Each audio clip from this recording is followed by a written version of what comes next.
Welcome back to the channel, everyone, and today we'll be watching another internet historian video. This is the No Man's Sky video, and it's a bit longer, so let's just start right away and get right into it. That game everyone loves. Scientists are racing to unlock the secrets of the cosmos. Questions we once thought impossible to answer are within our grasp. Where does the sun go at night? Is math related to science? No, you don't need math or science. Is 99 the biggest number? Why is 6 afraid of 7? 2 plus 2 equals how many? Oh, wait. Is that even an N? It looks like an H. If the universe is so big, then why won't it fight me? I mean, maybe you haven't fought it well enough. Did you challenge it to a one-on-one duel? I think this is the internet historian's fault. As we look further into the universe, we see light from distant stars. I used to have one of those pictograph things. I forgot what they were called. Eons old, perhaps hundreds, even thousands of miles away. Hold on, can I get a zoom in on that? You bet I can. This is one of the world's most powerful telescopes. I guess the telescope's got ammo in the background and Initiating 6 times zoom. Can this baby do 7? I can do you one better. Maneuvering to 8 times zoom. Pressure rising, holding steady. I can see it. Unblur. It won't hold. What? Get me 8.5 times. You're a madman. Upscale it to 4K.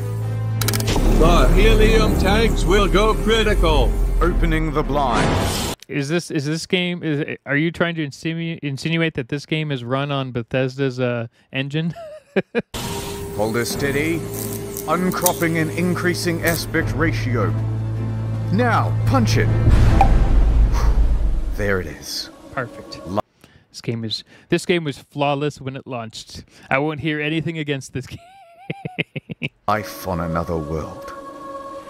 And to think, we owe it all to one indie development studio. Hello Games. To be fair, they're the only company that I know of in existence that actually screwed up a really bad launch. Basically lied about everything they were going to do, and then went and over the next few years when they knew they weren't going to probably make any additional money on it or anything major, and fixed it all for free without DLCs. I'm not saying they don't have DLCs. Let's start I'm just saying that at the beginning. Yeah, the hype. At least they released a game, unlike the day before. Yeah, it's rewind time. Okay, the year is 2009. Guildford, England. There's a man named Sean Murray, and he's just founded a company called Hello Games. Sean and the boys are working hard on a brand new IP called Joe Danger. Oh yeah, did they actually make Joe Danger? Okay, that's cool. 2010 AD. The game just came out. It's a success. Yeah, They're a small that game team, was actually pretty fun. but they are ambitious. Let's do something bigger, Sid. Game ideas. Raid, Shadow Rages. Nah, that's garbage. Car Football. Is that supposed to be making fun of Rocket League? FPS chess game? Can't think of which game that would be. Turn-based COD. WoW Driving Simulator. GTA, but it's the whole world. Oh, actually, there is a game kind of like that. It's like Second Earth or something like that. Cyberpunk 1977. Prince of Iran. Reverse Battle Royale, where the circle gets bigger. You know, I play that game. It just keeps getting bigger and bigger, and the game never ends. Sean, let's Half-Life 3. reach for the stars. How about Joe Danger 2? Smart. I would have done Joe Danger. Sid Meier's Quake 2. Wow. That last second to last one.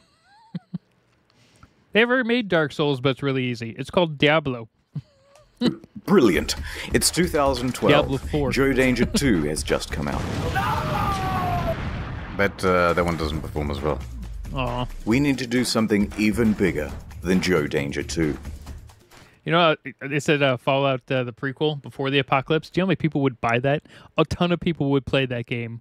Especially, they could have just copied the entire world, and you would just, do like fun things like deliver groceries and stuff, and people would be like, yeah, this is amazing. Joe Danger 3? No.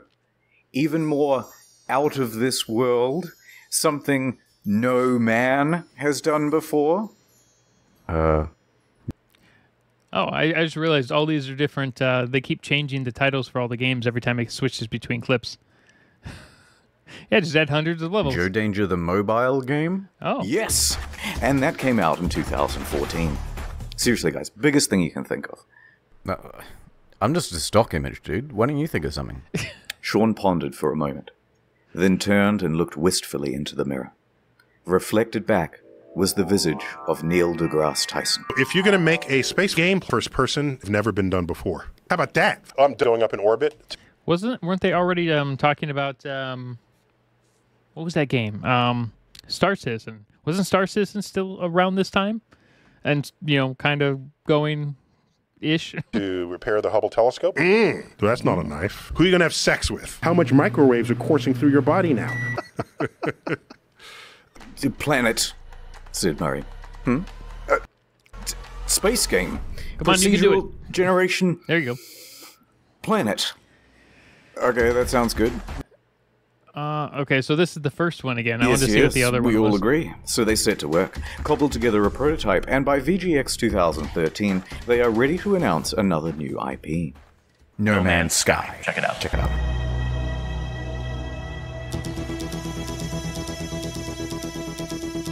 Was this the actual, like...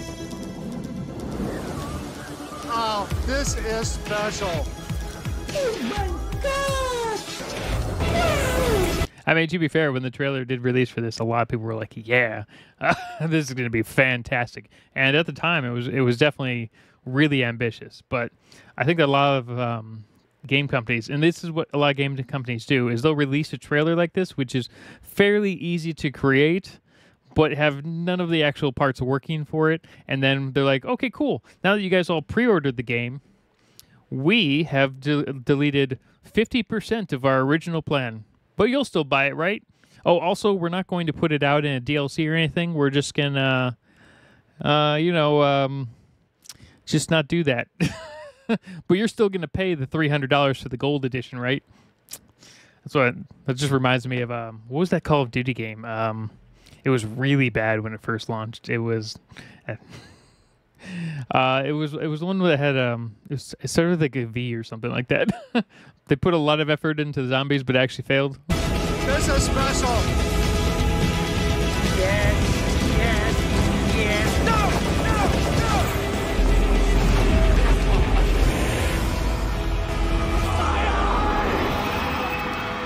I think if this game would have released exactly how they had portrayed it as, I'm pretty sure Bethesda would have been forced to recreate their entire game for Starfield from ground up. Because there would have been like, no choice. It's 2014, and it's E3 hype time. No Man's Sky has Is E3 still a thing? I don't think E3 even happens promised to anymore. be a game like no other. A practically boundless experience vibrant with life and color and things to explore. What's over there? You'll have to be the one to discover it. See, I wish when videos came out like this that the game was almost already complete. Like this was a working model and everything, and they just needed to do polishing touch-ups and things. But the problem with that is, you need the funding, so you need extra people to invest money into these games, and you need to be able to survive for 5 years while you're working on this. And then, wow, look at that big f***ing dinosaur, holy shit. And a moment later, we're in space having a battle amongst a giant fleet. Claim a planet as your own. Explore the galaxy with your friends.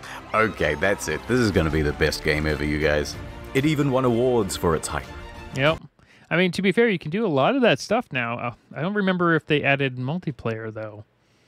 I haven't played the game since maybe 6 months after launch, and I know they fixed a lot of the issues, but that's part of the problem. If you have such a terrible launch, a lot of people just never go back to the game because they just don't want to risk it.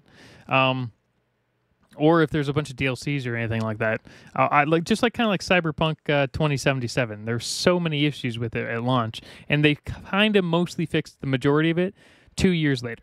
But a lot of their original player base were just put off by the game and just never went back to it. And then they switched to games like Valheim, which complete, from a graphic standpoint, complete garbage. But the main thing is the game worked for the most part.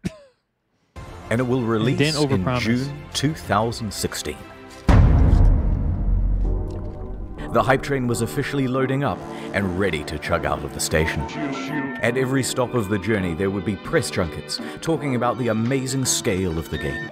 Ah, yes, when I was actually watching TV. Spread across 18 quintillion planets. It's so vast that by the time you finish exploring it all, I would have 2 new videos published. Okay, that's the first time I've actually really heard the Internet Explorer and discuss how slow their videos launch are. Because I remember the first one, the Mountain Dew one, and then they were like, "Yeah, I'm gonna release a video at least once a week, maybe twice a week." Sean himself was doing the interviews, because who is better to talk about the game than the lead guy himself? He went from interview to interview, and was he actually working on the game, though? Each question, the answers he gave raised people's expectations of the game's scope. So he kept changing and pushing the bar further and further from what his team could actually handle. Yeah, okay, that actually happens when you're, doing a bunch of live interviews and things like that, and you're really trying to push hype for your game. Land on a comet. Yeah, at the moment you can land on asteroids. You could encounter other players. Can you grief other players? A little bit. They're literally building your own, massively. Yeah, so it just sounds like he's like, yeah, we can probably do this. World that's procedurally generated. Sand planets like in looking June. down, though, which is a little weird. Walking sentinels. Hacking. So sophisticated that light diffracts through the atoms. They had to redevelop the whole periodic table to make it work. What? Okay. Even Elon Musk was hyped for it. Well, if Elon Musk was hyped for it, he should be able to hire another 1,000 people just based off of word of mouth alone at that Years point. go by. It's early 2016, They're behind, and that hype train is really moving now. Perhaps one of the biggest in video game history. Yeah. Reddit was shoveling most of the gamer fuel. I mean, there's definitely a lot of different hype trains in video games, but I think, but then there's other games that where people are waiting for it to launch just to see how bad it is. Critics and naysayers are treated as ballast and thrown from the carriage doors. Pre-orders open, and they are doing very well. The date is booked in. Some are even taking the day off work. Yeah, a lot of people took the day off work. When I was a manager around that time, and I didn't lose 4 employees. I lost 8 employees, and they didn't take one day off. They took 3, and I knew exactly what they were doing too. So much hype there is that... Uh-oh. Jason Schreier of the soon-to-be defunct Kotaku is about to spoil the party. He announces a delay. Yep. From June 2016... People lost their minds because they all tried to get back into work, and they couldn't. I'm like, I already replaced all you guys for the day. So that was pretty fun. To August. Oh my god. Liar, the incensed audience cries. Please be quiet, they said. And death threats, too. Huh. Okay, that's bad. Wasn't this guy caught in some other sort of controversy, later on? I swear I've heard his name before, and he did something relatively stupid. I could be someone else, so we'll say allegedly in this case, but I'm pretty sure I've seen that name, and I'm pretty sure something happened within the last couple of years. But he was 100% right. A week later, the delay is officially announced. Ooh, sorry lads, we need more polish, said Sean in his usual accent. To that, Sean received some death threats too, by the way, although he didn't take them as serious. I mean...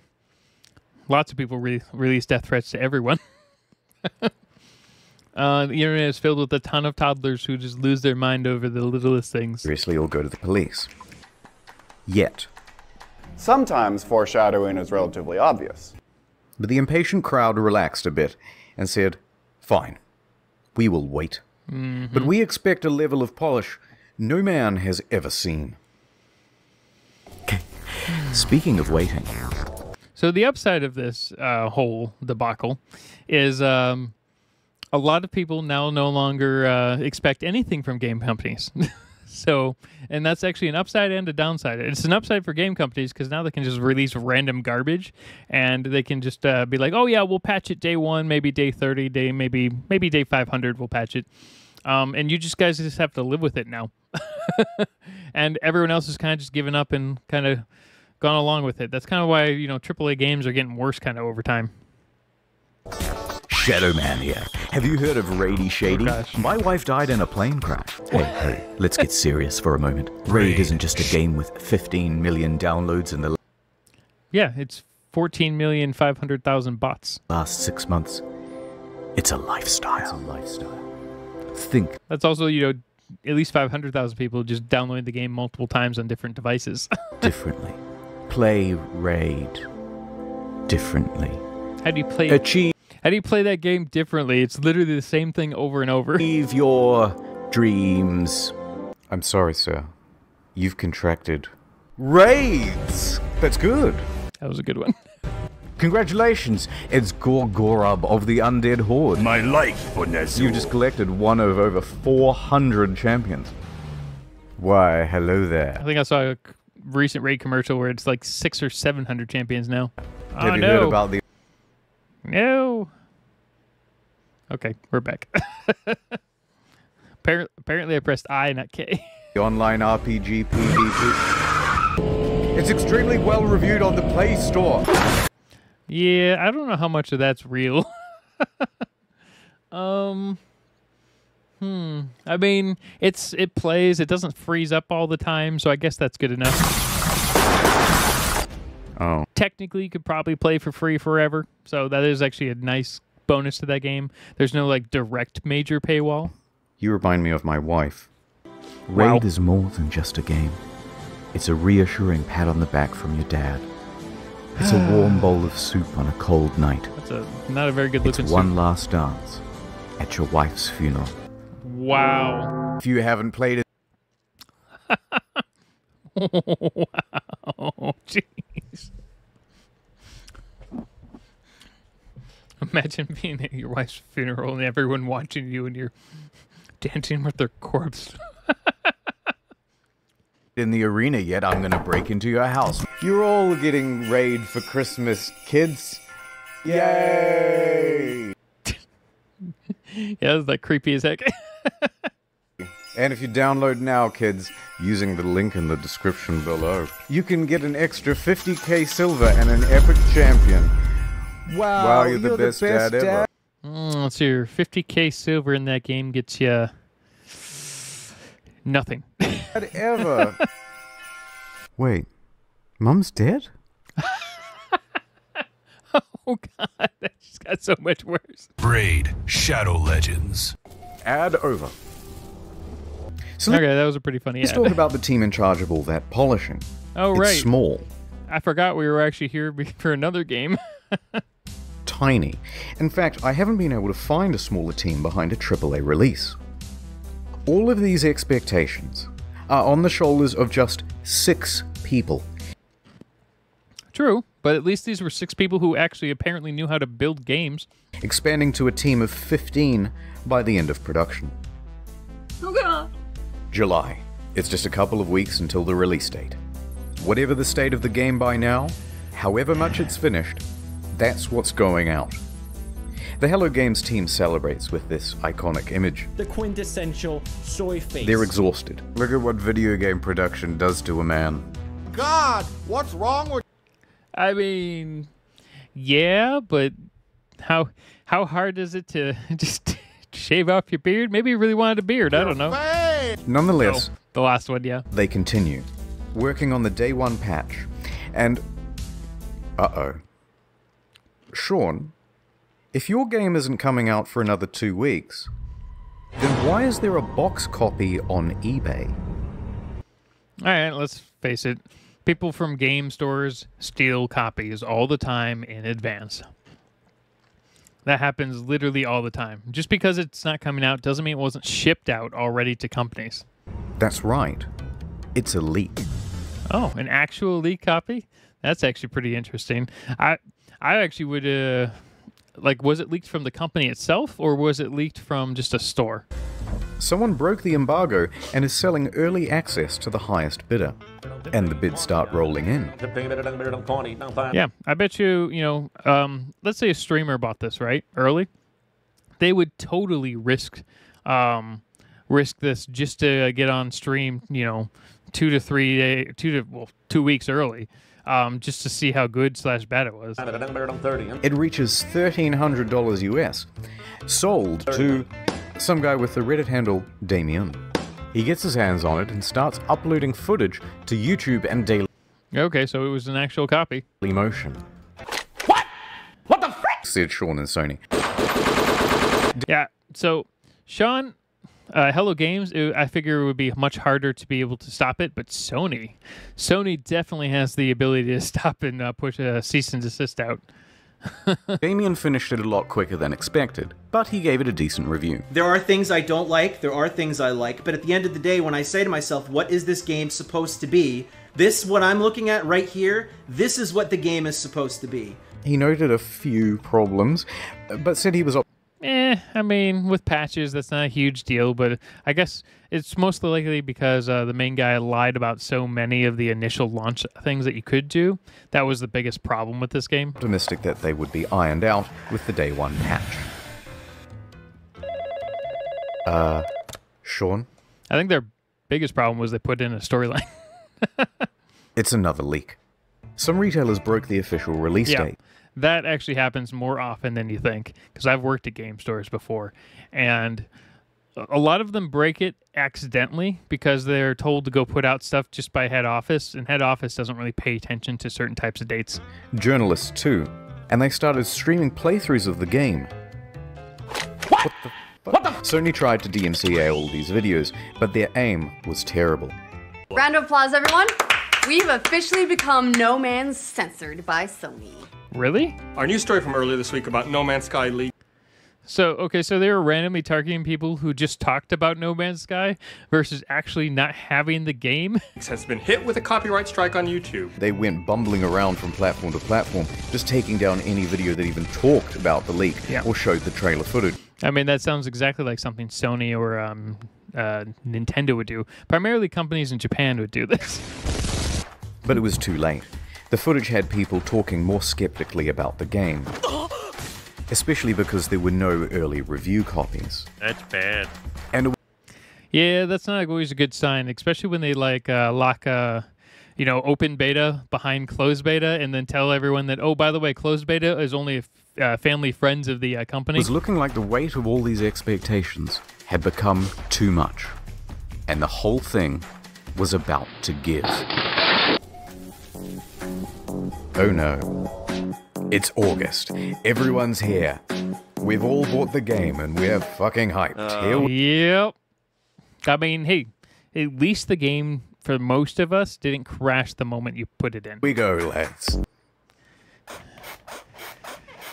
Oh dear Lord, it isn't finished. Hello, Sean. It is me, the auditor of games. Yeah, but here's the thing.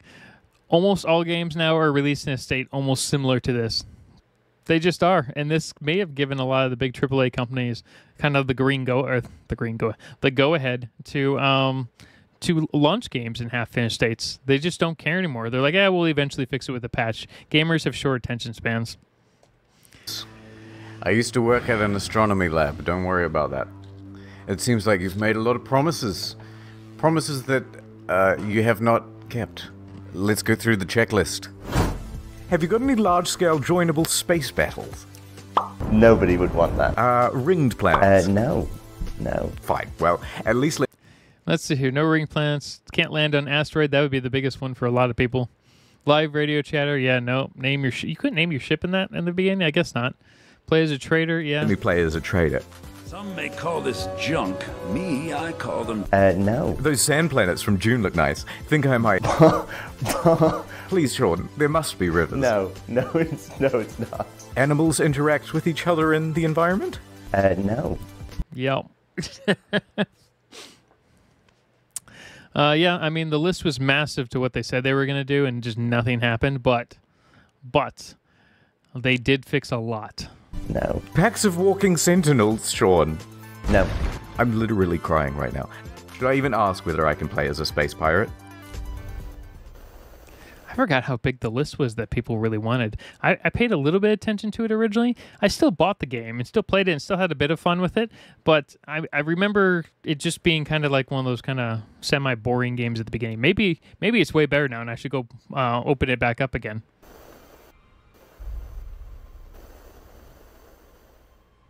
No. No. Factions with different attributes. You picked the wrong house, fool! Oh! Fly between star systems manually. But nobody's actually done it yet. If I can maneuver like in the trailer, I'll still be happy. No.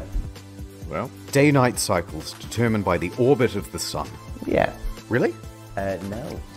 Land on an asteroid, radio chat, and name your ship. Hacking, portals, all that stuff about the elements, Sean. No. This is not good, Sean. Yep. And that's why a lot of people got really pissed off. And that was a huge deal for quite a while. But I will say, though, because they went and buckled down and kept working on it, they did redeem themselves to a degree. The problem is it just wasn't good enough for a lot of people. This is very not good. And ironically, the only bugs this game doesn't have are the butterflies in the demo. Buried buildings, aggressive emojis, tractor beam malfunctions, animal husbandry, oil slick world, raining grass. Yeah, there were a lot of bugs in that game. I remember that. I actually had the raining grass one pop Retarded up. animals Yeah, that's fair. doing retarded things. Ships' interiors disappear. First-person mode as a gun. That's not how flying works. That's my only means of transportation, leaving the planet. Take off. Yeah, okay, so that actually did happen to me, and I had to restart the entire game. Really take off. Holes in At least it happened in the first 3 hours, so I thought I just did something wrong, so maybe not. the map. Holes in my graphics card. A whole lot of nothing from down here. Textures bugging out. Animals bugging out. Animals breakdancing. Look. So yeah, I mean that had less of a problem on the PlayStation, but more of a problem on the not the Xbox, the computer. Look at these busy hands. Hello there.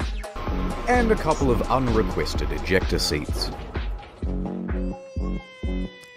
Yeah, I forgot about that. That happened too. Okay, that's a lot of stuff. I get the picture. No, wait. Poor graphics rendering. Some can't even start the game. Frame rate issues Oh yeah, the OpenGL problem. I remember that. People kept returning the game. constant crashes. Major publications are having trouble playing the game on their machines. Even the best 1080 Ti's are stuttering. Alt-tab it? That's a guaranteed crash. Desktop notifications? That's a crash. Playing the game? That's a crash. Changing options in the game without restarting? You'll get this. Really? Alright, man, PC had a lot more problems. And if you got the pre-order version with the bonus spaceship, you might have a problem. Your special ship already comes with a hyperdrive inside it. Great, right? No. No, because it messes up the game tutorial. Because you have to craft it in order to finish the tutorial missions. And if you haven't finished the tutorial missions, you can't leave the star system. So whoops, until they patch it, you're stranded. That's why I give my kids No Man's Sky. a fool. I like how Internet Historian uses this clip all the time and then just modifies it.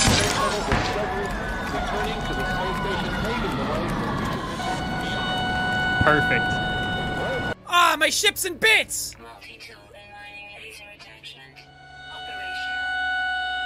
Okay, thank you. Just a quick note about how high expectations were for this game, and just how many people bought it on release. Myself included. Yep, I bought it too. Jeez. Where is it? No Man's Sky number 10. Over 750,000 purchases on Steam at launch. It's the single best-selling game on the PlayStation Store that month. And the last... I mean, yeah, if it said that year, I would have been more interested in it. That month depends on when the month. I can't remember what month it released. It could have been a slow month for game releases. Proportion of people who bought it in the hopes of playing with their... Right, it came out in July, right? No major games that I know of launch in July. You got one in September.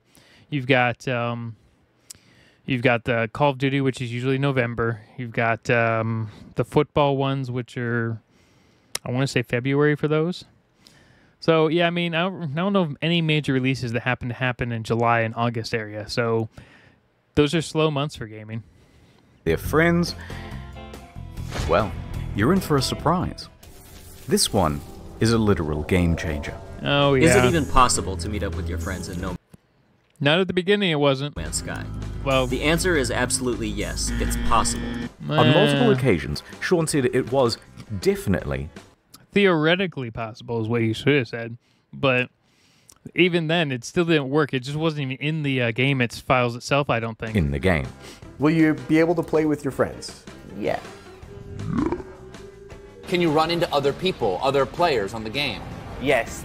But then just before the release, Sean posted this cryptic tweet. To be super clear, Yo. No Man's Sky is not a multiplayer game. Please don't go in looking for that experience. Oh, what? So there's no multiplayer function. But then the next line contradicts that. Because the chances of two players ever crossing paths in a universe this big is pretty much zero. Yeah, but the problem is I think there was the fact that it wasn't even written into the code that they could even do it, which is where the scandal kind of came into play, right? Because, people would literally forcibly... basically, you would easily get two players to mark a certain point on the map and then travel to it, even if it took 30 days. They would do it. Oh, so it is multiplayer. You just have to overcome this finding each other hurdle. So you're telling me there's a chance? Yeah, you tell a gamer that and they're gonna do it. But the problem is, if there isn't a chance, Yeah! Right?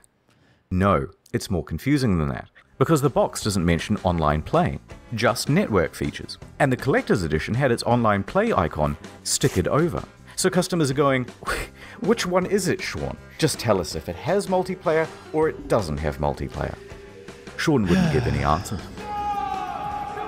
But after hundreds of thousands of purchases, people soon took it upon themselves to find out. Despite the claims that it would be so improbable. Chances that are incredibly rare, just because of the size and vulnerability. On the very first day, two people noticed they were only 4 star systems from one another. Yep, and then they realized that they could be in the exact same position on top of each other and not see each other, which is the problem. And they met up on the same planet in a live stream. Oh dear. A black pillow. Our streams are exactly lined up. If you go look at my stream, we're looking at the exact same area right now if you don't move. Yep, that's the same spot. And they can't see each other. I'm alone! That settles it. It's not multiplayer because it's so big. It's not multiplayer because it's just not fucking multiplayer. Yep. And this led to quite a revolt. What did Sean have to say about all this? So amazing, two people found each other on the first day. That yeah, idiot. has blown my mind. So why can't we see other players in game? Wow, so many of you playing. Yeah, Sean, but what? Truly amazing. My mind is blown. I mean, sure. That's like, he perfected the Sunny V2 approach before Sunny V2 had a channel. Actually, I don't know when Sunny V2 created a channel. So what's the game actually like then? Is it any good? That is a difficult thing to say. Well, it certainly is stylish and pretty, and there are a lot of places to explore. But that doesn't mean there's much to find. Yeah, it was basically empty for pretty much the majority of the, for the first hour to 5 hours, you're like, yeah, this is pretty cool. But then it just started repeating itself over and over and over. In fact, the game boils down to a very simple loop. Hold down the trigger to pick up resources. Yep. Deal with a full inventory, get an upgrade, leave the planet, go to another planet.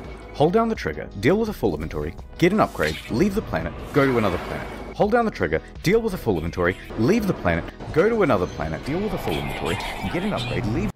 Yeah, seems familiar. That's it. $60, ladies and gentlemen. To be fair, a lot of people like doing this. That's why survival games are still super popular, where people don't even bother with storyline and they just keep doing the same stuff in the same little area and never leave. I actually did play the Bethesda game Starfield. I didn't actually make it to the lodge. I just made it to a random planet and just played there for 80 hours and then got bored of the game. I never actually did anything else. I just built up my base for some reason. I'm so dumb. Refuel your multi-tool, refuel your life support, refuel a separate part of your multi-tool that shoots bullets instead of the mining beam, refuel your launch thrusters. It's busy work that makes it look like you have something to do. It's not real. How dare you? What followed was... They're training you to survive in real life when you get stuck on Mars for Elon Musk's, big transfer off planet. It's prepping you for that. One of the most dramatic crashes in player numbers in gaming history. Sales in the UK fell by 81% in the second week. Concurrent players on Steam dropped from 212,000 in August to just over 2,000 by September. Yep, that's basically what happened, and that's where the game should have died. And fewer than 1,000 by October. But it didn't, which is and very what followed surprising. That was perhaps the biggest pylon in gaming history. Reviewers on YouTube panned the game. Oh, for fuck's sake! You done fucked it up! I had no hype, and I can tell you that, even without that disappointment, this game is hot garbage. Has anyone coined Yeah, it was definitely bad at the time. Sean Murray knew yet? Numerous times within the first 2 hours of the game, I kept saying, this is it, fuck this shit. Reviewers in the media were almost as harsh. Devastating realization that most of the crafting, combat, and other activities you do on and between those planets range. Hey, there's one upside. At least the menu, for the most part, was working well flow-wise. The UI worked okay, which is surprising for a game that really had a bunch of other issues with it. The UI actually worked pretty well. Is between bemusing and outright bad. The criticism was deafening. And a lot of it really funny and creative. Krobycat made a video that captured the sentiment of that day, and if you haven't seen it yet, you're missing out. I only fell through the road 6 times. So people are furious. The game is boring, and soon people discover that complaining about the game is actually more fun than playing it.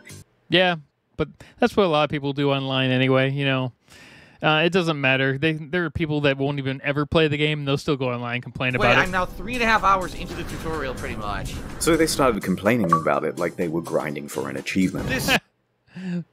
Whining and complaining. Yeah, that should be an actual achievement for most games. Fucking Minecraft in space! Many people made compilations of all the unfulfilled promises. One guy on the subreddit compiled a big list of all the missing features. Front page. Got a defense for No Man's Sky? Enjoy your downvote. Yeah. In fact, the entire No Man's Sky subreddit was in such disarray it had to be locked. So by the end of the month, Metacritic was like scrolling through a bowl of Cheerios. By October, it was one of the worst rated games on Steam, with an Don't worry, someone actually beat this one later on. An aggregate of mostly negative from more than 70,000 reviews. The outrage at the game was headline news for weeks on dozens of games news publications. And the price on eBay and Amazon and secondhand at GameStop. Yep. Oh my gosh. So we had a lot of returns that people couldn't return, got super mad at us, and the trade-in value was like, I think the first day it was like, $45 or sorry, 35 was our max. So 35 was the first day, and then it dropped, I think lowest within 2 weeks was like $15. So many people were mad. It was crashing and through still the floor. traded it in. Please, no more. But the beatings had only just begun. The demo planet was data mined and found to be, of course, totally scripted and not randomly generated at all. I've just got to pick one of these at random. If anything horrible goes wrong, just keep in mind that I've not been here before. It wasn't. Yep, and that was the problem. You should have had your main developer guy not be the guy who was being your PR guy. That would have saved them a lot more issue if they actually hired, spent some of the money from their last game and put them on PR. Wasn't some level that we built or something like that, even though I think it looks quite nice in places. People watching this would wonder why you're showing this area again. Like, what's so special about demoing the game on this planet? Oh, no, it's just a place that looks nice. No, bad Murray. I could have ended the demo with some, you know, pre-scripted crazy thing that would happen. You know what I mean? The normal thing of like, and then a monster emerges from behind the mountains, you know? Yeah, I didn't see these interviews. That's really bad. People see what's going on with the game and feel lied to. This is false advertising, they say, and angry customers start scoping out a lawsuit. On September 28th, the ASA busts through the door and goes, "Yep, too many complaints. We're going to investigate." Did they actually start investigating? Okay, that's pretty interesting. But then soon after, the ASA cleared them of any legal wrongdoing. Technically, the only thing they're interested in is what's on the back of the box, what's on the... And, okay, so it doesn't matter what game companies say beforehand, it matters what they release. So, yeah, I get it. I mean, it's garbage, but I totally get it. I like how it says hard drive space, 5 gigs minimum. But we got games now, they're what, 300 gigs? On the store page and what's on the Steam page. So it's technically not false advertising. But of course, technically not illegal doesn't mean much to an angry audience. Yep. October 28th, Hello Games Twitter is hacked. The hacker posts, "No Man's Sky was a mistake," and is shitting on the game in the replies. Turns out Sean didn't use two-factor authentication on his LinkedIn, and that's how they got in. They also sent discrediting... Yeah. Oh, jeez. I have to contact you. Wow. emails to journalists, which they knew would rile people up if published. Smart. Some people even show up to their offices to take photos and knock on the door, even at night and on the weekend. They posted empty pictures of the office, so, naturally out of context, this started rumors that Hello Games simply took the money and... Oh, like a crypto rug pull? That's funny. I mean, but the thing is, if you... I mean, that store does not look like an actual game development studio of any kind, especially one that made so much money they should have probably moved into a bigger office, but I don't know. Ran. This in addition to numerous bomb and death threats during that period. Yeah, people are crazy. Those ones Sean did have to take seriously. Regular intervention from police and Scotland Yard and things like that. And while Sony didn't quite throw them under the bus, it was more like a gentle push under a minivan when Sony President Shohei Yoshida admitted that Hello Games did not have a great PR strategy for No Man's Sky. The press took the ball with that one. Yeah, I mean, Sony doesn't care about the average game company for the most part. They don't care. All they care about is their image, just like Nintendo. And ran. Nothing unexpected there, But huh? despite all of this, all of the negative press, they were actually nominated for a couple of awards. But by this point, Murray and the other members of Hello Games were so downtrodden and so sure they weren't going to win that they opted to go elsewhere for dinner. And the Innovation Award goes to No Man's Sky. That's actually pretty funny that they actually won that. But I don't think they would have actually wanted to have been there because, you know, so many people hated them at that point. All the people there probably didn't, a lot of them probably didn't know what was going on, but maybe. It really depends on what award this was. Oh, bro. This lovely trophy going once.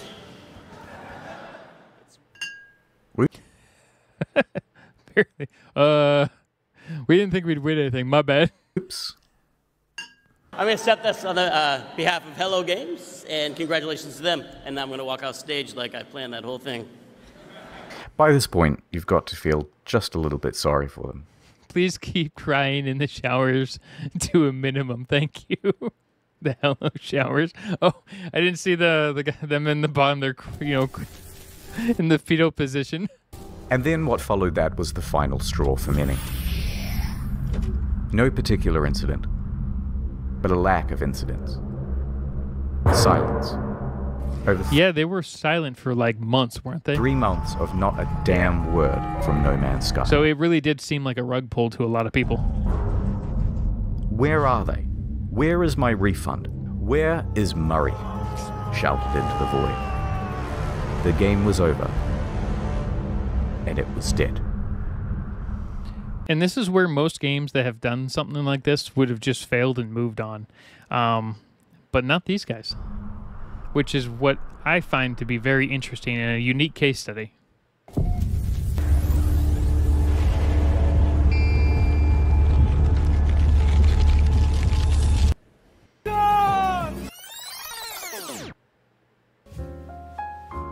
The year is 2000 AD. Okay. Sean has just graduated from university and is headed into the big wide world. He rises up the ranks at a number of studios, eventually working as a technical lead for Black. Oh, that game was actually kind of fun. Oh, Burnout 3 actually was a lot of fun. I had a lot of fun with that game. And technical director for Burnout 3. When Burnout's developer is bought by EA, he is in his late 20s. Everything that gets sucked to EA just gets murdered. And he and 3 of his buddies decide to leave and start their own studio. Smart-ish. Hello Games. This was a risky venture. So we'd done this incredibly foolish thing of like quitting our jobs, and then we had to sit down and try and decide what the game was going to be. Together they create their first title, Joe Danger. I mean, 3 developers that were able to pull off Joe Danger, that was good. That gave them the working capital they needed, but apparently... They work on this game day and night. In fact, even once they were arrested in their own office because the police thought they were there to rob the place. Okay, that's actually really funny. I mean, to be fair, have you seen the look of their office? Because who would be working at 11 p.m. on a Sunday night? But they had... Game developers. had to work that hard. Like any startup, it was a huge financial and professional risk. They had no income. They were working in a tiny room above an old tile shop, living off savings. And to keep the project running, Sean even sold his house. Oh. So we made a really tough and probably at the time seemed really foolish decision. It's kind of almost embarrassing for me to talk about. I sold my house and just basically went all in and funded what we were doing, which is not something I would recommend anyone else. Yeah, that's really hardcore, and you really believe what you're doing. But by June 8th, 2010, they had done it. The game was good, and they could breathe a sigh of relief because on the very first day it hit the PlayStation Store, they made their money back. Yep. 2 years later, Joe Danger 2 was released. It was not the commercial success they had hoped for, and they didn't... I mean, it wasn't that bad, but they made just some keep money. pumping out sequels. That was a trap big players in the... Yeah, and that's where Call of Duty made a lot of mistakes. Had fallen into. In his spare time, Sean started working on a prototype for a procedurally generated game. They took another gamble and scrambled to get a trailer out in time to present at VGX 2013. That was probably the mistake. They should have waited an extra year. Probably so 2. The project is official now. Let's say they don't have enough money. They could have just made it official, then just not put a timeline. And the pressure is on. And just be like, around to this be time, announced Sean later. is also looking to start a family. Okay. All right. Okay, internet historian. I guess that's how you... Okay. Concurrent to all this development, he would go on to have 3 kids. So the weight of responsibility is really piling on. Not to mention the amount of money you need. But their hard work will pay off, as they're finally going to have a chance for some R&R around Christmas.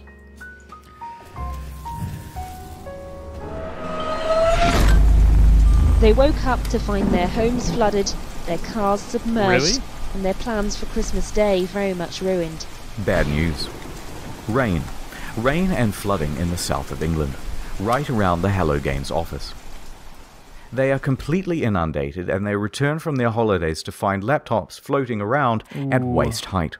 That's not good. But some good news. They hadn't lost...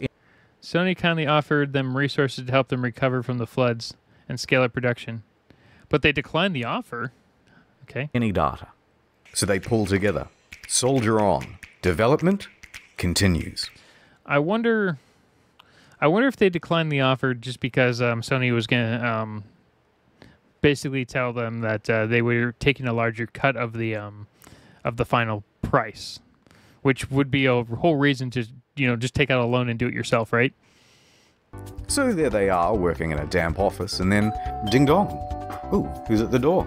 It's Danish mathematician Dr. Johan Gerlis. Okay. He's seen the game, and he says, they are using my super formula in perfect English, and there is a potential for a lawsuit. What? Just some random... Okay. Sean says they didn't, and he can prove it. So they have a meeting, and the claim is eventually dropped. Lawsuit evaded. So back to work. Yeah, he's like, dude, I didn't do any math on this. I just made stuff up. Guys, ding dong. It's Sky Television. They've seen the game. You are infringing on our Sky trademark. The word Sky? They said in perfect text-to-speech. They had succeeded in getting Microsoft to change SkyDrive to OneDrive, and they were about to give gamers No Man's 1 under threat of lawsuit. How do you copyright the entire word Sky? But this lawsuit didn't just go away. The threat loomed over them for the next 3 years, right up until the month before release. So they get back to work, and ding dong, it's Sony with some good news for once. We like a game, kid. We want to feature it front and center and make you a big star. This could mean millions of dollars in addition. Okay, I mean, Sony obviously was already on board with these guys because they were already offering to give them stuff when the flood happened. Revenue. They said, yeah. But along with it, a lot of press for this game would need to be done. Being a small team, they didn't have anyone for PR. They had their that was their biggest mistake. Designers, they had their developers, and that was about it. They should have asked Sony for help with this. That's what they should have done. So it's up to Murray. Oh God. Sean's in his early 30s now. Not super young, but relatively young, and inexperienced for this type of media circuit. This deal with Sony put extra pressure on them. It set deadlines. It's not that it's Sony's fault, but they're locked in now with much less flexibility. Yeah. So when May rolls around, and they have... The problem is they probably were running low on money by this point, which means... Because Joe Danger, while it's a good game, people don't just continuously keep buying the game, even when it's on sale. No option but to delay. Even if they wanted to ask for an extra 6 to 12 months of development, which they really need, it's probably too much to ask for. Sony probably would have done it, honestly. They probably would have. I don't know. I'm pretty sure Sony probably would have done it, because they would have rather probably released it, because it's not like Sony didn't have any other games in the works. So I'm going to say they probably would have done it. So they extend from late June to August. Only 6 weeks. Yeah, that's not enough. From here, you can predict what's going to happen to multiplayer and a bunch of other promised features.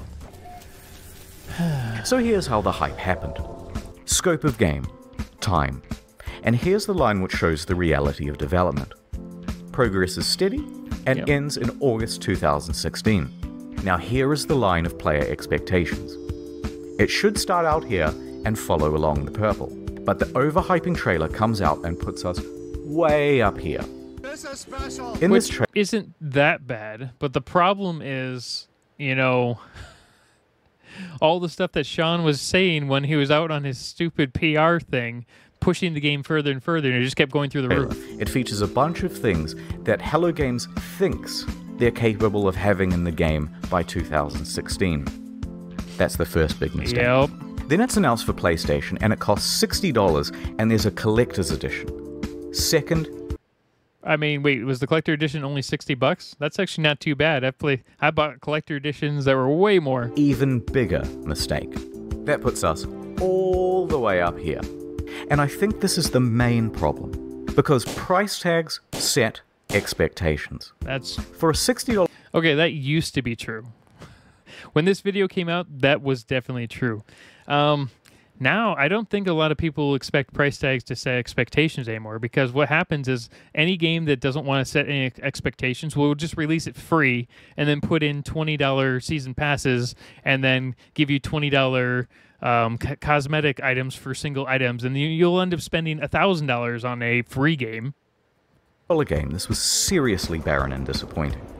Now, if they had put it out for $20 as an indie game or an alpha, no problem.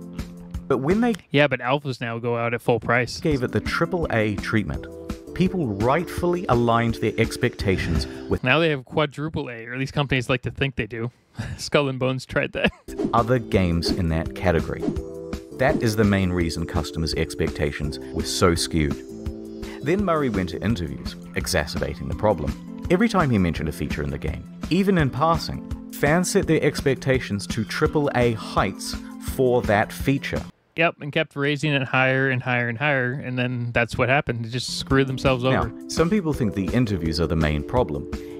In my humble opinion, not so much. How many people actually watch the interviews? Most people never saw these interviews. It's not that rickety 12-foot ladder Sean's standing on that's the main problem. It's the 900-foot building he's perched it on in the first place. So the obvious solution here would be an official statement. Hey guys, look, don't expect a 10 out of 10. Expect more. Did that say, I expect No Man's Sky to end homelessness? I think that's what it said. Of a 5 out of 10. No, the publisher just sank an enormous investment of marketing and opportunity into the game. What's wrong with you? And that would be a huge middle finger to them.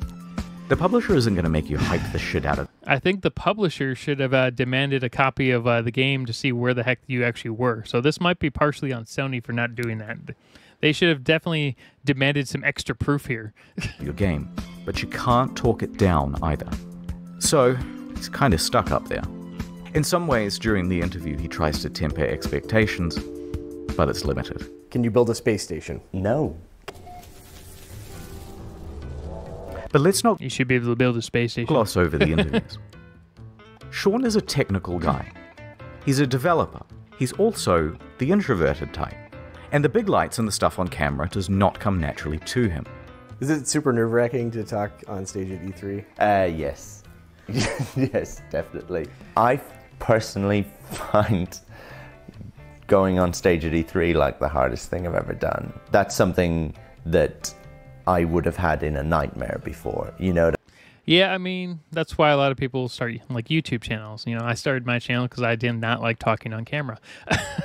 That's the only reason I really started this channel. I just do it for fun now. But yeah, no, I can definitely see why he would have a lot of problems with going on stage. And a lot of people who, you know, are doing something that they're terrified of start just randomly spouting out random nonsense just to make it so, you know, like they don't want to disappoint anyone else. Because if you go on stage and say, hey, by the way, everything I told you at the very beginning is a lie, then you get a whole group of people who hate you. So he kept pushing it just a little bit further each time, thinking, well, maybe just a little bit further is not too bad. Maybe they'll forget about it. But I mean, it's literally the hardest thing you've ever done. Yeah. Still, he stepped up and took interviews for his game from 2013 to 2016. And the main thing people wanted to hear about were the features. Can you have more than... So every planet, will there be wormholes? Right. At what point... Do you get points or anything? From these interviews, people took Sean to be a liar, a Peter Molyneux or a chess club member out to sell his game at whatever reputation. I mean, part of it you could just tell based off of the controller and the fact that it was all prepped in advance. Cost. But I think the truth is more complicated than that. Sean and the team are indie developers working on a new IP. Their project and plans are constantly in flux. They have no idea how large chunks of the game are going to look, especially not a couple of years out from release. And crucially, Sean doesn't understand that something mentioned in 2013, even said in passing, is going to be seen as a promise in the year 2016. Yeah, I think a lot of people don't realize that when you actually, you know, promise something or say that a feature is going to be made, it's basically permanent and forever. Even if by then you've decided to cut It's it the from internet. the game. For example, orbiting around the sun. Today has turned it out because the planet has actually rotated on its axis. This originally was in the game, but it caused the player too much confusion. It kept being reported as a bug in the beta, as people left the planet and then returned to find everything different. But nonetheless, into the lying compilation it goes. So while they're still essentially formulating the game, the media all want a piece of Sean and to report on features first. Conversely, Sean thinks the reporters might help him to temper down things by emphasizing that Hello Games is an indie studio. But that is not how journalism is done. This is how journalism is done. Can you customize the look of your character? Sort of. Full customization confirmed in No Man's. Yeah. That's also how like YouTube titles are done. It could be something like I don't know. Let's say a group of people are talking about, I don't know, oranges, all right? And then they'd be like, world's best orange tree found in a cave 600 miles underneath the Earth's surface. That's exactly how a YouTube title would be made. Sky.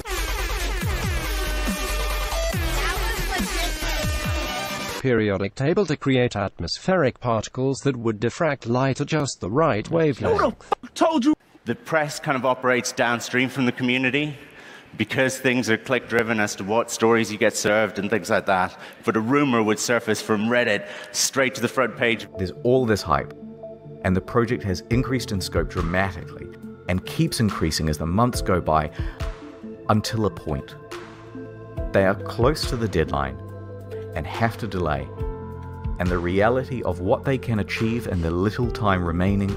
They knew this, though, like a month or two before, maybe even longer, 6 months, that they knew they were never going to hit any sort of marker at this point. And then every time they probably saw an interview, they're like, oh my gosh, you're an idiot. Is staring them in the face. They know they're not going to be putting out a finished game. They're worried. There's nothing more they can. At least they were worried. Most AAA games now just are like, well, whatever, we don't care. They're going to buy it anyway. And the fear that they will disappoint the audience is growing on Sean and the team. I worry about, like, disappointing people.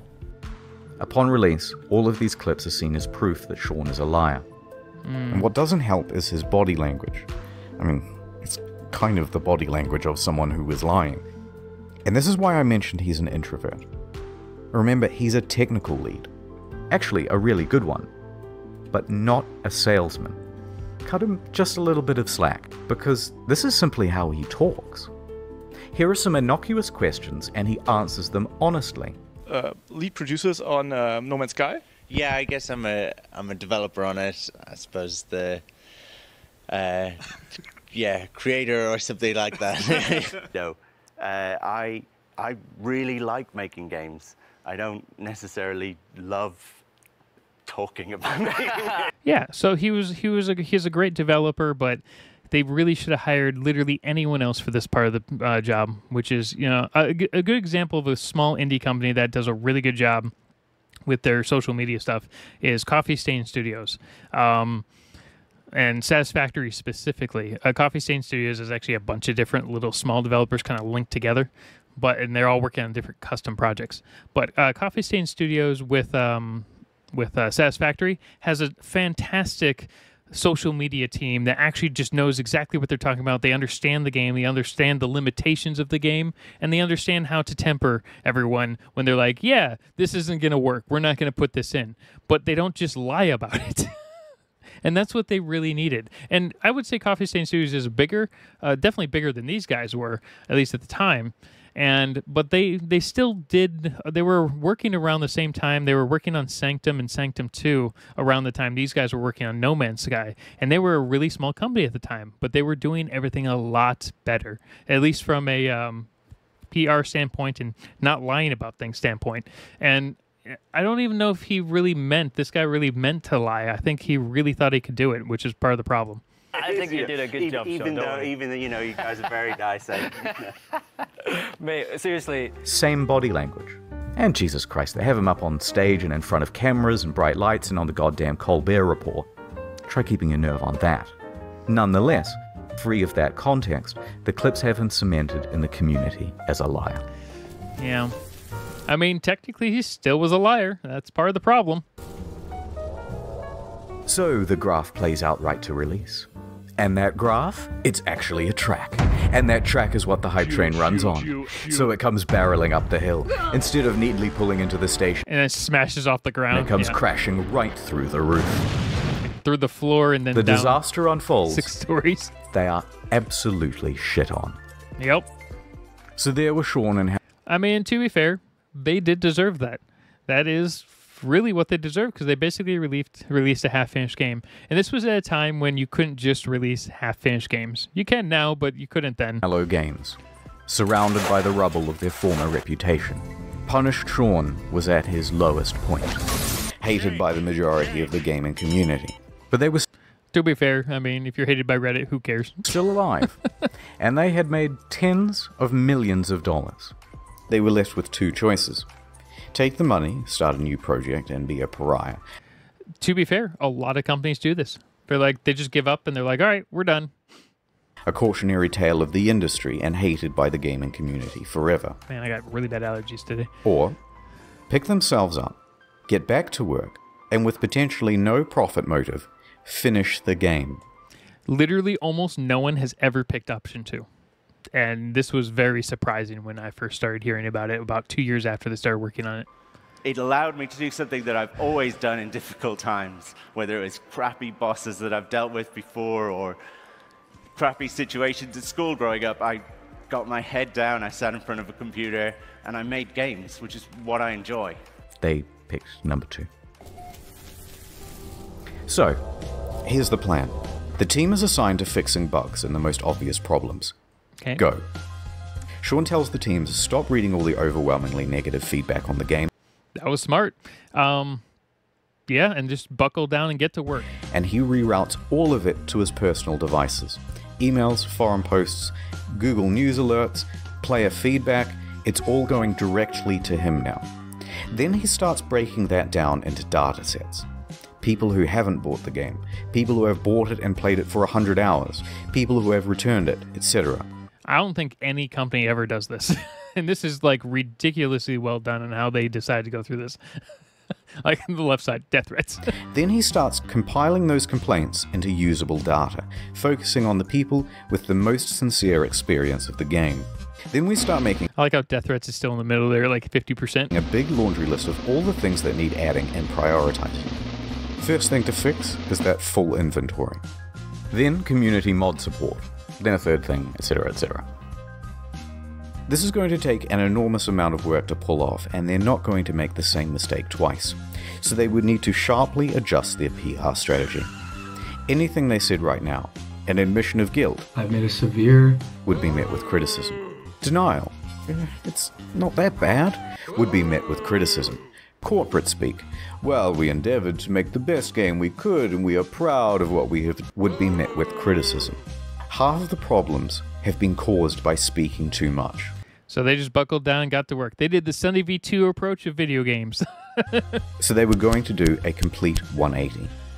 Instead of adding more fuel to the fire, instead of accidentally promising fixes that might also not be delivered, they wouldn't speak to the press again. Female traits you're talking about, I'd say that's a generalization, but you've used...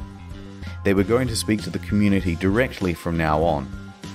So they told the audience they were working on it and went completely silent. 1 day passed. No word.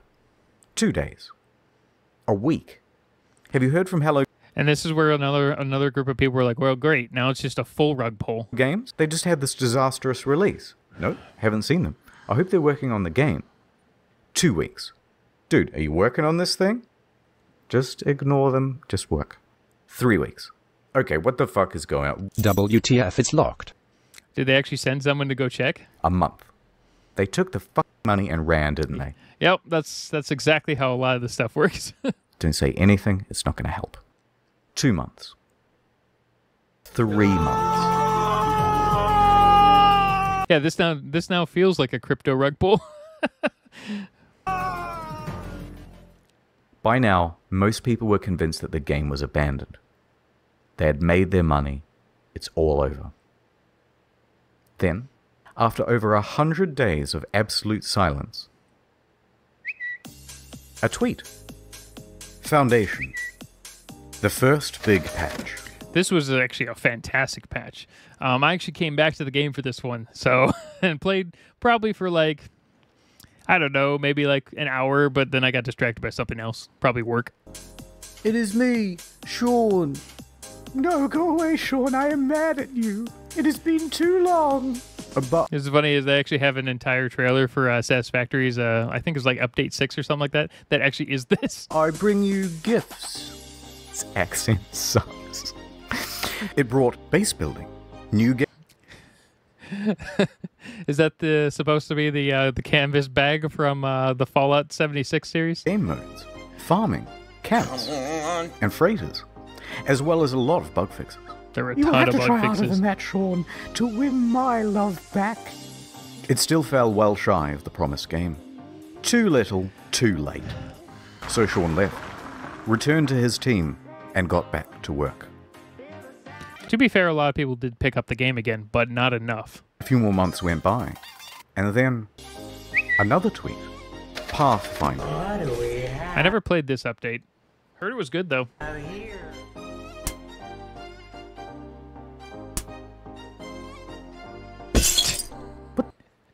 Okay, that was a good edit. Fuck? Oh, it's you, Sean. I bring you online base sharing, own multiple starships, starship specialization, multi-tool specialization, and Oh, okay, cool. I didn't realize you could actually do base sharing at that point. permadeath modes, vehicles you can drive around in, and create racetracks for them too with time trials. That's actually pretty cool. Look at this. Okay, that's pretty good, but I'm still mad, and there's still a ton promised that isn't in the game yet. So Sean went away once more. A few more months went by. And this right here, right this point, would be where a lot of game companies just wash their hands of it and move on. But that's not what happened. Knock, knock. Oh, it's you, Sean. What is it now? I bring you an overhaul to the storyline. New worlds, crashed freighters, I actually did play this space part. combat, terrain editing, portals, procedural mission system, interstellar trading, and joint exploration. By now, people were really starting to warm to No Man's Sky again, and to Hello Games. The game has in many ways exceeded what was promised. It's a substantially better game now. No Man's Sky is back, baby! People saw... Yeah, and a lot of people started rebuying the game, which was the big thing. And this is what this company really should have done. They should have just kept working exactly like this. And if they would have waited one more year, it would have been a lot less of a train wreck. But I think that if it wouldn't happen this way, the game would have actually been a lot worse, because they would have released it with a lot more stuff fixed originally, but not enough, and they would probably just have given up, because they would have been like, it's good enough. But I think in this case, it actually worked out in their favor by releasing one of the worst games possible at the time. Saw this was an honest effort to fix the game, and the number of employees working on it was growing, from a studio of 15 to 25. Sean Murray and Hello Games social media also started becoming more active and engaging with the audience. The subreddit was flourishing once more. The price of the game secondhand on Amazon, eBay, and GameStop was going up. Then a few more months went by. Next, a really big patch. That's a pretty big patch for a game at the time. Oh my god. Holy shit! I just got goosebumps. To be super clear, No Man's Sky is not fuck that. Here's the full and proper multiplayer. Oh, wow. Okay, so they did actually have full multiplayer at some point. So maybe I will play this game again and get a bunch of people together. Or maybe I'll just keep doing YouTube stuff. I don't know. Experience. Ringed planets, third-person mode, character customization, a galactic atlas on an external website for the community. That's pretty Vast overhauls to base building and crafting and resources. And it also brought the game to Xbox. Oh, yeah, that's right. It wasn't on the Xbox for a while, was it? With the release of Next in July 2018, No Man's Sky was the 6th top-selling console game for the month. It climbed its way back into Steam's top 10. It reached nearly 100,000 concurrent players. That is like a crazy recovery from 2,000 players. Brought another $24 million across all platforms. This Fortnite may be finally slowing down. Yeah, Fortnite's still more or less going strong, which is crazy. I don't know what the heck. Fortnite just like sprinkled like cocaine into their gameplay style. Steam rating went from mixed to very positive. People were getting back on board in a big way, but they weren't done yet. Better Never played the creatures, Abyss. weird underwater shit, discoveries in bases and environments and equipment. Geez, that's almost like putting Subnautica straight into the game. And it keeps going. New biomes, more diversity, archaeology, more things to discover. By now, Sean and the gaming inspector, personification of the gaming community, had literally patched things up and were making out on the couch. Which was when he released his biggest patch to date of this video. Oh my god, dude! Free VR support. Not a whole other game you have to pay for, like some titles. That's true. I like how there's only one brand. Overhauls to NPCs, tech trees, base building, streamlined multiplayer, ride animals around. All sorts of stuff that was never promised in the first place. And they're still adding more stuff. I wonder how many more expansions are there since since this video ended, because this is a few years old now. Someone at Valve, who was a fan of the game, said to me, what you do now is more important than what you say. There's only one thing that's credible, and that's your actions. In fact, I was so slow to get this video out that they put out another patch the other day. With ship salvaging, ship upgrading, more advanced terrain editing, first-person exocrafts, improved VR. This honestly reminds me of kind of how Coffee Stain Studio does stuff now. I wonder if they ever watched how that company worked and maybe got ideas from them. I mean, it's definitely a stretch, but they're both indie company kind of style companies at around the same time, kind of doing the same thing, and it just kind of feels like kind of how patches were released between those companies. Improved base building and inventory management and quality of life stuff. It goes on. Is it perfect? Technically, there are still things on this spreadsheet missing. But come on now, we're starting to nitpick. Especially when you compare them to relationships with other games companies. Yeah, exactly. I mean, I would consider this game more or less perfect just from a recovery standpoint versus literally any major AAA company. They could have gone the route of Fallout 76. Well, which is funny, though, because Fallout 76 is kind of fixed now, to a degree. To a degree, but it's way better than it should have been. So I can't actually just shit on Bethesda all that much on Fallout 76 as much anymore, ignoring, you know, how much money you can waste in the Atom Shot. But paywall mods with Fallout first. Yeah, okay. That's still pretty bad. They I would say Bethesda with Fallout 76 went down the center, kind of partial fix the game, kind of ignore it. Charging a monthly fee, a downward spiral more and more into pay-to-win scraps released without QA testing. But instead, they never added pay-to-win. They never added microtransactions. Oh yeah, okay. I forgot about this one. There's another one that's really like this. It's I think it's one of the Sims games. It's also like $15,000 in microtransactions. Paid DLC. They never made VR as a second game. They didn't give up on the game or scale their oh man, Anthem was such a train wreck. Resources back to do it. They didn't come out and call all gamers entitled. They didn't add loot boxes. They didn't start work on the next big project. Oh yeah, man, Ark has gotten a lot of trouble with Ark 2 and whatnot. Oh, I think the worst part about that one is they forced people to rebuy the remake of the game, the remaster or whatever. Otherwise, the servers weren't going to work. The sequel. They didn't do much of anything except get back to work.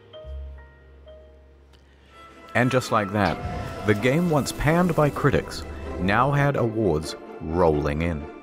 Your developed star 2019, No Man's Sky, Sean Murray. No Man's Sky next. Did you guys leave and go to dinner? No Man's Sky. No Man's Sky's next. No Man's Sky. And to cap it all off, the subreddit No Man's Sky the Game even got together and pooled money for a GoFundMe to have a billboard installed near the Hello Games office. That's okay. That actually is great because that place needed a freaking sign on their offices. I hope they moved too. It must have been a harrowing moment for Sean and the team. They took a huge risk to start a small studio. They clawed their way up to create one of the most notable games of the console generation. Disappointed pretty much everyone. Yep, it was pretty bad. With the release.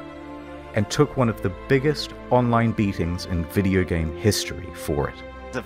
Right up until the release of the day before. Family post-release. Luckily, that game for them crushed some really difficult challenges. Day before just got wrecked. Everything that you can imagine from like the worst of the internet, we hit. But then over the course of the next 3 years, completely turned it around and came out the other side. Yeah, I think they're probably still releasing updates even in 2024. Maybe, maybe not. Maybe they have another version of it. I haven't played that much of that game, like I said. With a win. It's the underdog story. And after doing all of this research, I couldn't help but come to the conclusion that they were the good guys. Good guys? I'd say maybe a little bit misguided in the beginning. So what is the future for Hello Games? In 2017, they announced Hello Labs, a support program focused on original titles and games using procedural generation. That's actually cool. Two of the team also branched off to work on a small title called The Last Campfire. Oh, interesting.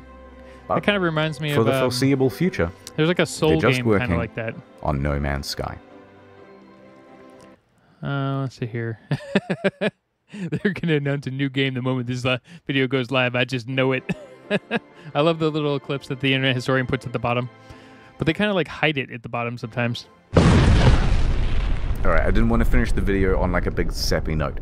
So, this is the end of the story, but there's still another few minutes. Oh, okay. Don't leave. It's not an ad. Okay. In 2015, when the hype was at its peak, someone wrote a Sean Murray erotic fan fiction. And, naturally, I assumed that you lot would want to see it. So, here it is. My evening... Oh, God. Do I have to cut this? Nah, we're gonna see. It won't get age restricted. Interview at Hello Games. I arrived at the Hello Games office in the early evening as the and instantly got mugged. sun was approaching the horizon. Taking a deep breath, I nervously pressed the doorbell. I like how you like photoshopped a Ring doorbell on here. The door opened, and Sean poked his expressive face out to greet me. I kind of want to see Sean's reaction to the ending of this video. Hey you, he exclaimed in his adorable British-Australian accent. I'm so happy you could make it and spend the evening with us. I was so happy when I heard you agreed to let me come in for an interview, I said. Oh yeah, the interview. Yeah, it's not really an interview. I forgot, he replied with his usual brilliant humor. I laughed. You're so funny, Sean. Let me show you my office. I have a surprise for you, Sean said. Gosh.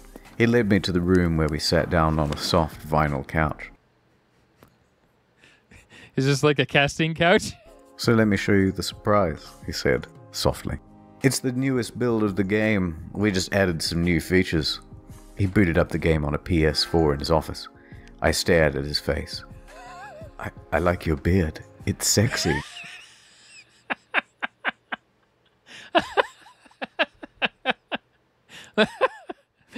I'm glad I didn't just pause it. I pretended to say to him in my head to myself.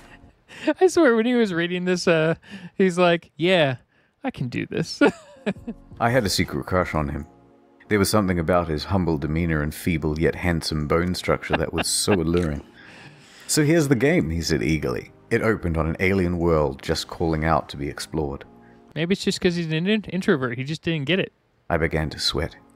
Here it finally was, in front of me in all of its glory, and it was being played by Sean in front of me in all of his glory. I nervously spoke. Could I try playing? I said. No. Oh, I suppose, of course, he said, chuckling. But another few minutes passed without him handing me the controls. Sean, I said more confidently. I put my hands on his hands as he gripped the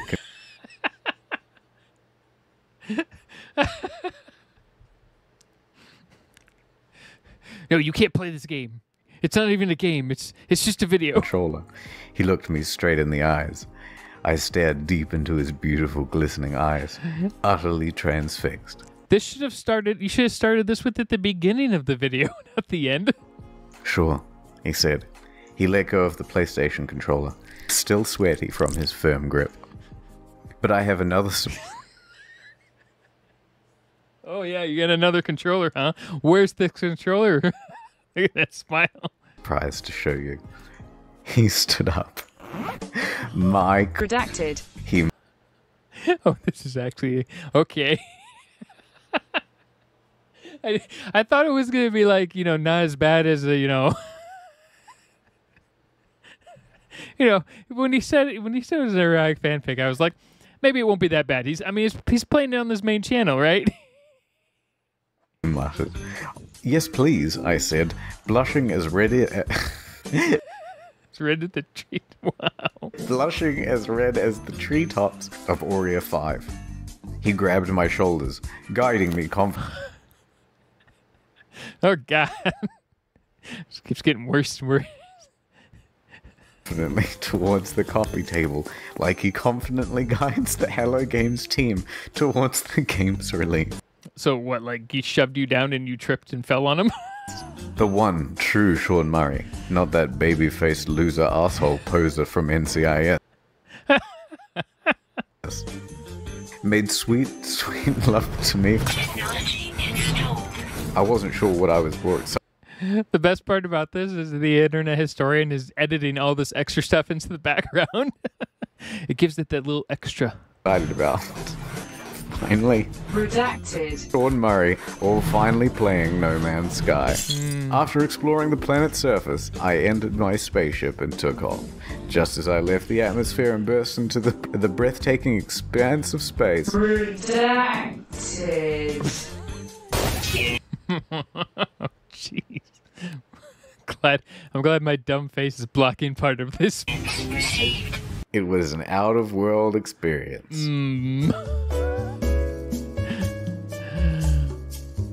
Okay, so he actually did stop. He's like, yeah, no, we're done there. And a bit boring. Oculus Rift support, he uttered sensually. As I turned, I saw Sean's avatar standing before me in a beautiful, procedurally generated spacesuit. Like what you see, he said. It's time, everybody. Did Sean write this himself for himself? He shouted. I heard footsteps slowly enter from the cramped office. Oh gosh. I soon saw many spacesuits appear before me in-game. But as they took off their helmets, I realized that they were all the same Sean Murray avatar. I was about to be... Redact.